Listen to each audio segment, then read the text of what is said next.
Hi friends, solid ഇൻഫർമേഷനിലെ പുതിയ വീഡിയോയിലേക്ക് എല്ലാവർക്കും സ്വാഗതം. ഇന്നത്തെ വേക്കൻസി വരുന്നത് KCBയിലേക്കാണ് വരുന്നത്. ഒരുപാട് അവസരങ്ങൾ വന്നിട്ടുണ്ട്. 985 വർക്കുകളിലേക്കാണ് ഒഴിവുകൾ വന്നിട്ടുള്ളത്. താല്പര്യമുള്ളവർ വീഡിയോ മുഴുവനായി കാണുക. പോസ്റ്റിൻ്റെ നെയിം വരുന്നത് ഇലക്ട്രിസിറ്റി വർക്കറാണ്. Category number 21/2026. ടോട്ടൽ വേക്കൻസി വരുന്നത് 985 വേക്കൻസികളാണ് വരുന്നത്. സാലറി 24,400 രൂപ മുതൽ 43,600 രൂപ വരെ ലെവൽ 9ന് കിട്ടുന്നു. ആപ്ലിക്കേഷൻ ഡെഡ്ലൈന് 3/6/2026 അതിനു മുമ്പായി രജിസ്റ്റർ ചെയ്യുക. ഒഴിവുകൾ വരുന്നത് ഓരോ ജില്ലകളിലാണ്. ഏറ്റവും കൂടുതൽ ഒഴിവുകളുള്ള ജില്ല എറണാകുളത്തും കോഴിക്കോടുമാണ്. എറണാകുളം ജില്ലയിൽ 139 ഒഴിവുകളും കോഴിക്കോട് ജില്ലയിൽ 117 ഒഴിവുകളുമാണ് വരുന്നത്.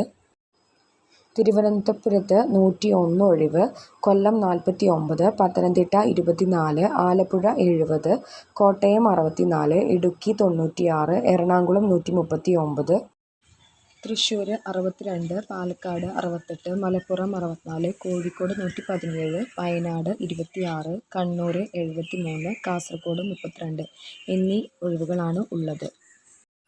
ക്വാളിഫിക്കേഷൻ SSLC പാസ്സായിരിക്കണം. ടെക്നിക്കൽ സർട്ടിഫിക്കറ്റ് നിർബന്ധമാണ്. നാഷണൽ സ്റ്റേറ്റ് സർട്ടിഫിക്കറ്റ് ഇലക്ട്രീഷ്യൻ വയർമാനിൽ ഉണ്ടായിരിക്കേണ്ടതാണ്. മിനിമം 2 വർഷത്തെ എക്സ്പീരിയൻസ് ഉണ്ടായിരിക്കേണ്ടതാണ്. പ്രായം 18 വയസ്സ് മുതൽ 40 വയസ്സ് വരെ. ജോലിക്ക് ആവശ്യമായ ശാരീരിക ക്ഷമതയുണ്ടെന്ന് പരീക്ഷിക്കുന്നതാണ്. ഉദ്യോഗാർത്ഥി 8 മിനിറ്റ്സിൻ്റെ ഉള്ളിൽ 9 മീറ്റർ ഉയരമുള്ള ഇലക്ട്രിക് പോൾ കയറാനും ഇറങ്ങാനും പ്രാപ്തനായിരിക്കണം. നിങ്ങൾക്ക് 1 ടൈം രജിസ്ട്രേഷൻ ഉണ്ടെങ്കിൽ മാത്രമേ അപേക്ഷിക്കാനാകൂ. ന്യൂ യൂസേഴ്സ് ആണെങ്കിൽ തുളസിയുടെ പോർട്ടലിൽ പോയി 1 ടൈം രജിസ്ട്രേഷൻ കംപ്ലീറ്റ് ആക്കേണ്ടതാണ്. കാറ്റഗറി നമ്പർ 21/2026 അപേക്ഷിക്കുന്നതിൻ്റെ ലാസ്റ്റ് ഡേറ്റ് ജൂൺ 3 ഉള്ളിൽ. പ്രായോഗിക ക്ലൈംബിംഗ് ടെസ്റ്റ് കർശനമാണ്. ഇതിനായി മുൻകൂട്ടി പരിശീലിക്കുക. താല്പര്യമുള്ളവർ ഉടൻ തന്നെ അപേക്ഷിക്കുക.